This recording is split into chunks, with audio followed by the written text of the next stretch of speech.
This show is a Hopful Media podcast production.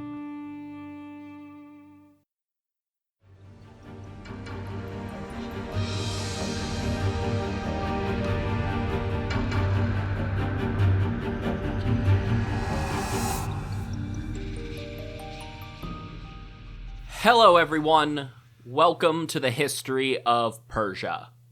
This is episode 134, Samrat, aka Meet the Neighbors number 3. It is a Meet the Neighbors special that is really stretching the definition of Death of a King, because I guess we are honoring Heracles the son of Barcine today, and his brief, unofficial rule of the Macedonian Empire before Cassander had him killed.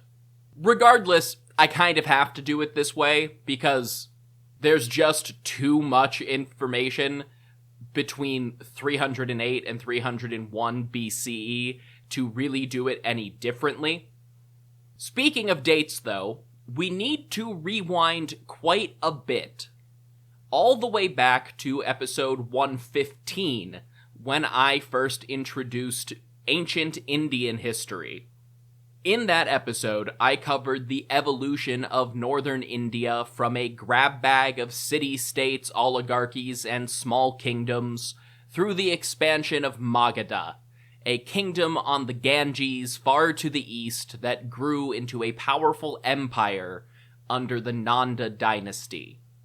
As Magadha grew out from its capital at Pataliputra, Buddhism and Jainism were also sweeping through the northern subcontinent, competing with the established faith of the ancient Vedic hymns. Buddhism, in particular, was the most consistent faith of the Magadhan aristocracy and the kings, although there are some hints in both faiths' traditions that the Nandas, the current rulers when we left off, started favoring the Jains, if only to weaken Buddhist temple influences on politics. Technically speaking, when I covered King Dhanananda in that episode, I was actually skipping ahead just a bit, because while Alexander the Great was conquering the Western Persian Empire, the Nandas were embroiled in a period of civil strife as a succession of 8 brothers competed for power. Ironically, this turmoil probably contributed greatly to Alexander's later success in the Punjab. Dana came to power while Alexander was still fighting Sogdian warlords up in the north, and had a chance to consolidate his power before the Macedonians arrived on the banks of the Indus. But Nanda expansion into the west had stalled long enough that Alexander didn't just bumble his way into another powerful state's territory. Slowly reforming Nanda stability, and Dana's father Mahapadma's reputation, combined with exhaustion and convinced Alexander's armies to mutiny rather than crossing into the Gangetic Plain and going to war with the Nanda Empire too, despite Alexander's personal desire. However, this did change the dynamic of northwestern India once again. By all indications, real Achaemenid influence in the Indus Valley had been slipping for most of the 4th century, and was never that direct to begin with. Plus, as I said in episode 117, Alexander may actually have pushed further into the Punjab than his Persian predecessors. It is hard to know with certainty, but the decisions and attitudes of both the Macedonians and Indians portrayed in Alexandrian sources at least suggest that people expected a Nanda invasion of what is now Pakistan by the time Alexander arrived. The Nanda succession crisis and Macedonian invasion coincided to shake up the geopolitical situation just enough for something to come loose. 2 somethings, actually, and their names were Chandragupta and Chanakya. The historical sources for these two men are as numerous as they are conflicting and far removed from the events they describe. As I have said in previous episodes, India, like Iran, was not a literary culture at this point. In fact, we're actually still decades away from the first evidence of Indian writing since the Bronze Age, though we can assume that some record-keeping still circulated on perishable materials. Chandragupta and Chanakya became figures of legend, and the extant sources reflect that, making it hard to determine their exact origins. They are a lot like Cyrus the Great and his generals in that regard. In fact, some of the stories are so similar that it is hard to imagine that Persian and Greek stories of Cyrus didn't influence the story of Chandragupta. Unlike all of Indian history up to this point, the story of Chandragupta was recorded in Greco-Roman sources, not that they are all that more reliable or less based in hearsay. Chanakya in particular gets wrapped up in a lot of myth-making, with Jain tradition attributing his role to a prophecy when he was born, and Buddhist legends suggesting something very similar. Kashmiri Hindu tradition depicts him as almost supernaturally vengeful. Some basic elements are consistent, though. Chanakya was considered an ugly man, known to be born with teeth already in his mouth. For whatever reason, possibly a genetic predisposition to it in some local dynasty, natal teeth were seen as an omen of royalty, or at least involvement in royalty. This is a real symptom of several disorders, though the most likely one in this case is Hallermann-Streiff syndrome, if only because it's the option with the fewest other complications that would make Chanakya's later career less plausible. Chanakya wasn't born in Magadhan territory, but that didn't mean his family feared their local rulers any less. So his parents broke those early teeth right out of his mouth, leading to further disfigurement, and more of a reputation for his hideous appearance. Being considered ugly by his community did not slow young Chanakya down, though. His family was poor, but still hereditary members of the Brahmin Varna, the priestly intellectual rank of Indian society, and Chanakya studied hard, learning the Vedas by rote and studying politics. As the Nanda Empire grew, Chanakya traveled to Magadha, either the capital at Pataliputra or some nearby city seeking alms. And this is where things get a lot messier. Most of our sources are trying to tell a story, and because they are religious sources, that story is usually a morality tale. Events are compressed somewhat.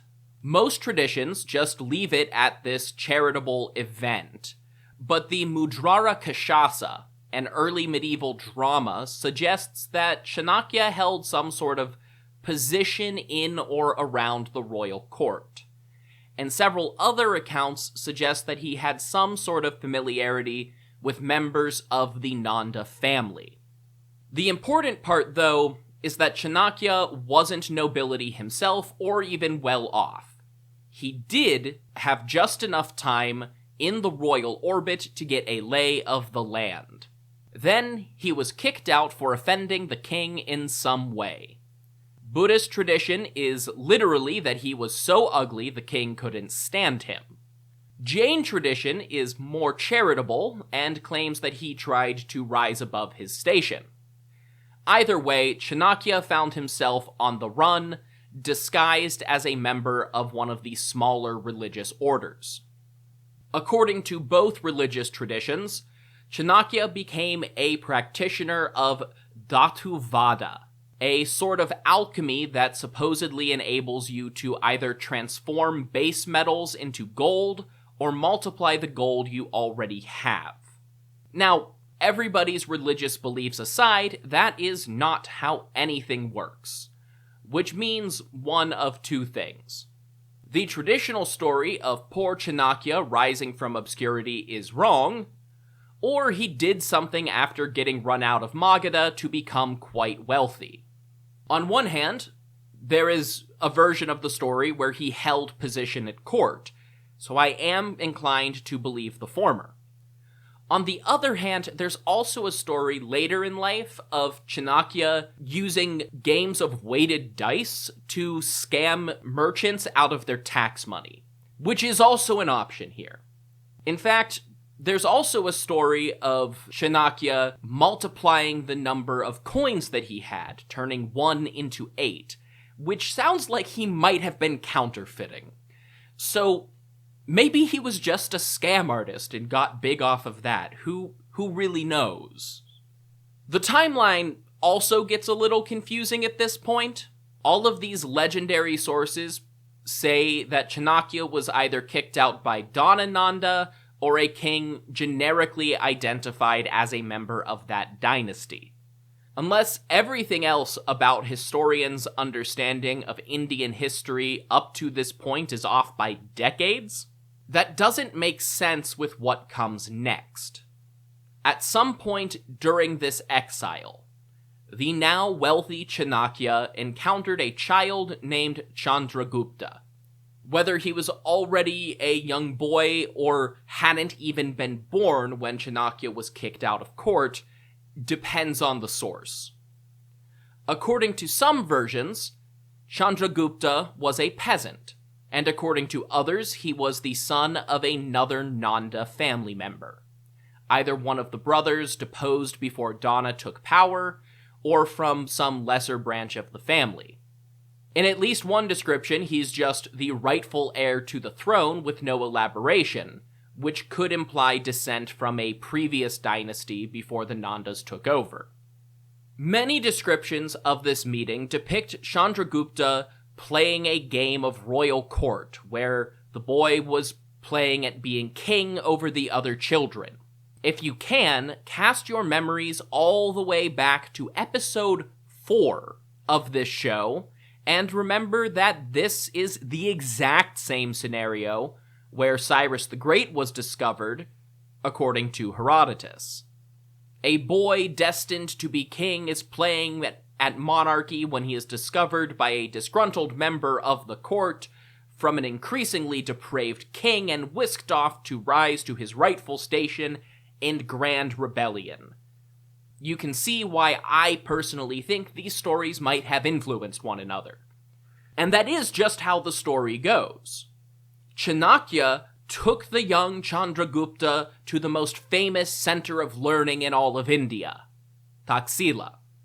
And this is where some of the Greek and Roman sources come in. To be fair to the likes of Plutarch and Pompeius Trogus, knowing that Chandragupta must have been in Taxila around the same time as Alexander is too tempting for a writer to pass it up. And according to some tales, the teenage Chandragupta met Alexander during his conquest of the Indus Valley. It's not really likely or unlikely, it's just possible. It may even just depend on what Chandragupta's real origin was, and we don't know. If he was really a prince of some kind, he probably did meet Alex. Chandragupta was educated in religion, warfare, law, and politics, and eventually he and Chanakya moved back to Nanda territory, supposedly all the way to Pataliputra, where Chandragupta became an officer in the royal army, at least until he too offended the king, or openly said something about being the rightful heir, which tends to offend monarchs. Personally, I think this aspect of the Chandragupta mythos reinforces the idea that he was probably an existing member of the royal family. That's really the only way you get to be an officer in this period, especially if you're associated with a rich political criminal. Regardless of the exact sequence of events up to this point, This is when myth, legend, and speculation converge with history. Backed by Chanakya's seemingly magical wealth and both men's education in military politics, the two of them began raising an army to put Chandragupta on the throne of Magadha. Where and how they did that is less clear.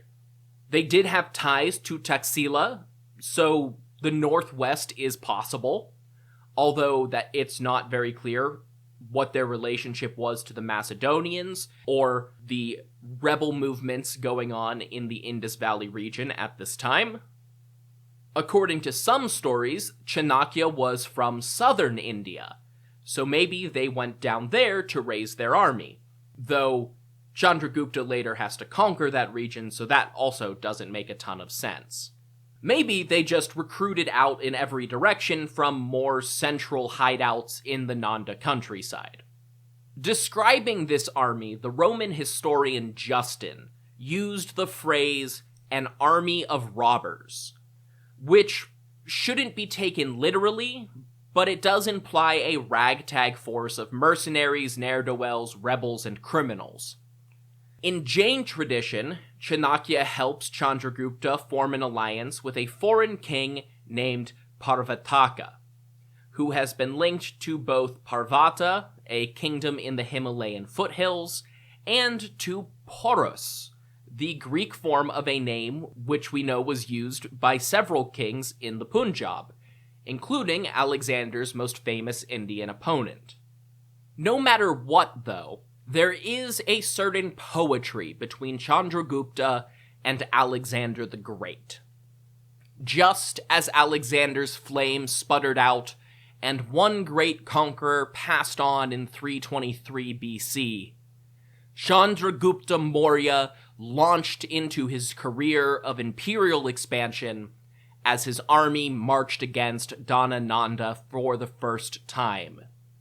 And we know almost nothing about the war that followed. The Western sources are all too brief and too far removed, just referencing that there was a war and Chandragupta won. Most of the Buddhist sources focus on Chandragupta's victory and end up making the conflict sound very brief, as if a massive army just crossed Nanda territory. The Kashmiri Hindu version attributes it all to magic.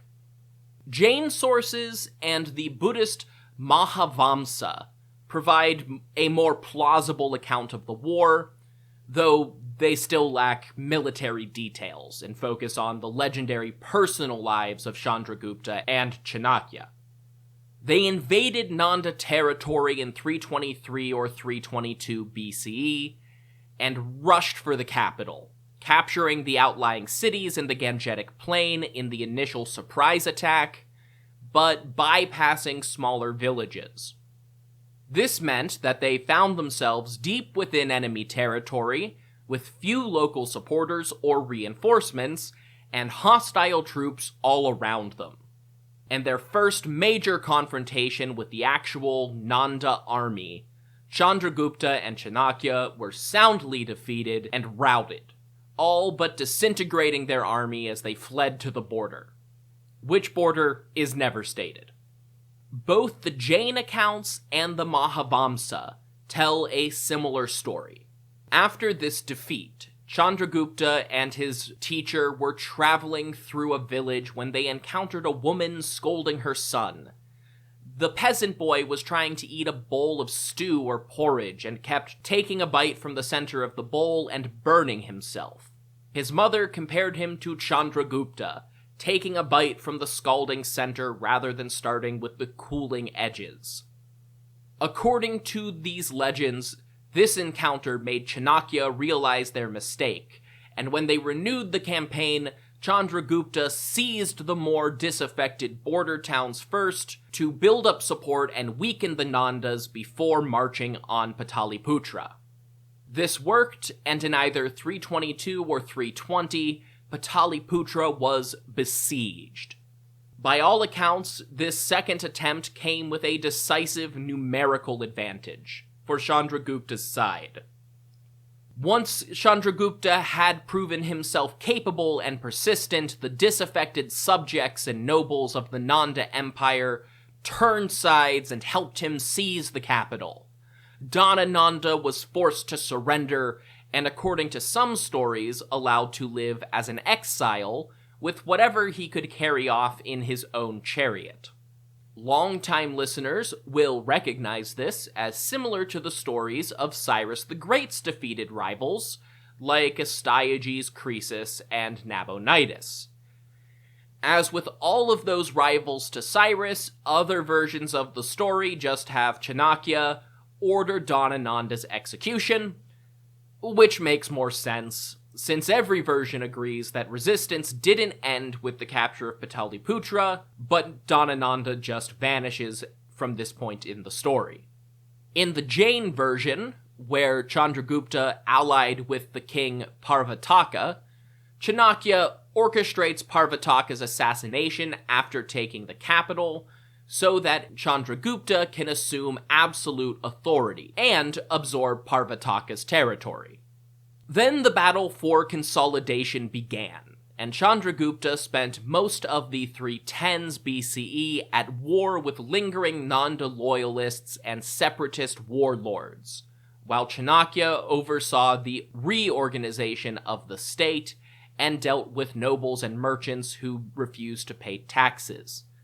According to the fictionalized Mudrara Kashasa, all of this resistance was led by Nanda's former viceroy. But the same drama lists the alliance against Chandragupta as an implausible collection of peoples largely from the northwest, aka Macedonian territory and beyond. For example, Sind, Persian Hindush or Greek India, Kashmir, Gandhara, the Saka, as in, like, the steppe nomads, and the Greeks are all named specifically. The drama also identifies one of these allies as Megaksha of Parasika, which literally means the great king of Persia. So perhaps that account isn't very accurate to this point in time. At some point in all of this, Chandragupta did something associated with peacocks. Accounts differ on whether it had to do with the name of a city, architecture, some sort of omen, or just interesting heraldry. But the peacock became an enduring symbol of the new king and his dynasty. Chandragupta even adopted the bird as an epithet, with the Pali word Maurya. Hence, Chandragupta Maurya and the Maurya Empire. Chandragupta also adopted 2 new titles.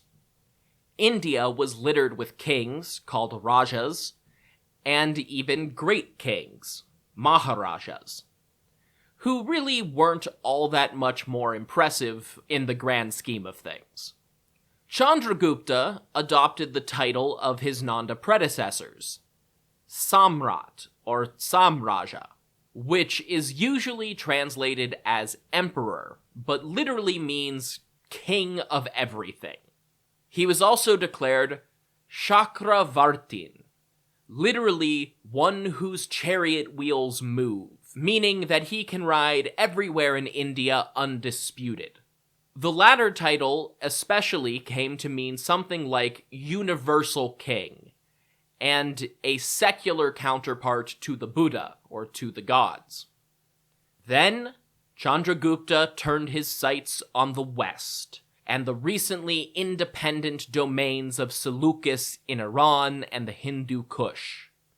But we're not going to talk about that today, because that would be returning to the main narrative, and I want to finish establishing the Maurya Empire.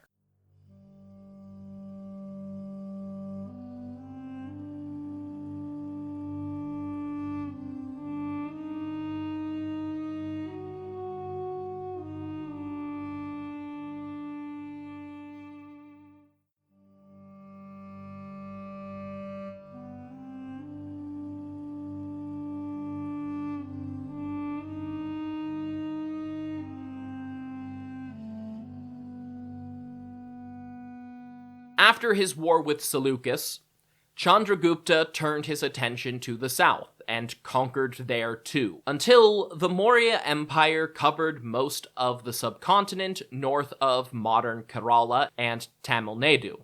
Most modern maps of this empire disguise an important detail of these conquests, though. Oddly enough, the map at the top of the Maurya Empire, on Wikipedia, does not.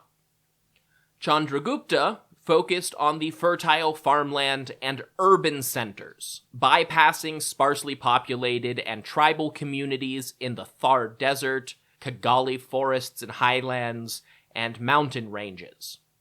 In later generations, these unconquered hinterlands would be frequent sources of resistance and rebellion. Unfortunately for us, no detailed sources for these conquests have survived. Since most of the sources for Chandragupta are religious, they are more focused on the spiritual and moral aspects of the new king's reign than the military ones. Suffice to say, he spent a lot of time conquering, but when he wasn't doing that, Chandragupta Maurya was working with Chanakya to establish a powerful centralized kingdom. They had a system of taxation, appointed governors over their provinces, and established garrison forts called Durga on the borders and internally to respond to rebels and banditry. Much of what we know about this comes from Megasthenes, a Seleucid ambassador sent to the Mauryan court who wrote detailed descriptions of his time in India.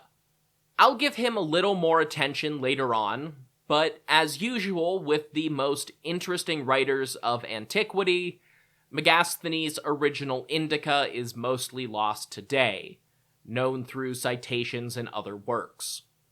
Megasthenes' Indica acts as a more narrative complement to another surviving eyewitness source, though. Chanakya himself. Chanakya wrote the Arthashastra, a Sanskrit guide on how to run a kingdom, which miraculously was copied and recopied thoroughly enough for a single manuscript to survive into the early 20th century. The Arthashastra is partly a guide to the ideal government, but must reflect some of the genuine laws and taxation policies implemented by its author. Together, Chanakya and Megasthenes describe an incredibly centralized and complex system that covered everything from institutionalized assassination, anti-choice abortion law, tax policy, labor rights, animal welfare, foreign policy, and infrastructure. Chandragupta ruled as a king, but he had a council of ministers and advisors, headed by Chanakya as his premier. Beneath this council, there were parallel tracks of government and distinct legal codes for different aspects of society, very loosely reflecting the Varnas themselves. Rural villages had their own central administrative arm that monitored things like farm equipment, forestry, and agriculture. Urban centers had a government apparatus dedicated to infrastructure, trade, manufacturing, and foreign relations. The military had its own distinct administrative system from the central government to ensure things like training and equipment. Most notably to Megasthenes, all of these different arms of the government were heavily invested in establishing India's own equivalent to the Persian royal road, potentially even inspired by the army's time in the West. This network of well-maintained roads would go on to facilitate trade, both internal and with the Seleucids, and further military conquest by subsequent generations. Religiously, Chandragupta continued long-standing Magadha tradition. He heavily patronized Buddhism, and his descendants would eventually become hardline Buddhists to the detriment of other faiths. But for now, under Chandragupta himself, the king continued to participate in tradition Brahmanic rituals from the Vedas, and the Jains, Ajivikas, Shivaists, and other new religious movements flourished and grew, permanently enhancing Chandragupta and Chanakya in the eyes of religious chroniclers from all stripes. Chandragupta's son, Bindusara, ultimately succeeded him in 297 BC, and was in turn followed by Ashoka, who saw the Mauryan Empire reach its greatest extent around 261. But that might be taking this episode a little further than necessary. Until the latter half of Ashoka's reign, Chandragupta's successors stayed the course, following Chanakya's advice in the Arthashastra and their founders' policies, continuing to expand the empire and to deal harshly with rebels. We will see them again, but first, we need to go back to the narrative and establish our own Seleucid Empire. Until then, if you want more information about this podcast, you can go to historyofpersiapodcast.com. That's where you'll find things like maps, my bibliography, and the financial support page. If you just want to hear more of my voice, check out my other podcast, America Secret Wars. That's where I tell my guests about all of the forgotten and overlooked wars in American history. And if you want to support these projects or my work in general, you can head to hopfulmedia.com.co to donate, buy merchandise, or subscribe and get access to both shows with no ads, bonus episodes, Discord access, and more. No money? No problem. The absolute best way to support indie podcasts is to recommend the show to others and leave a review. Until next time, thank you all for listening to The History of Persia.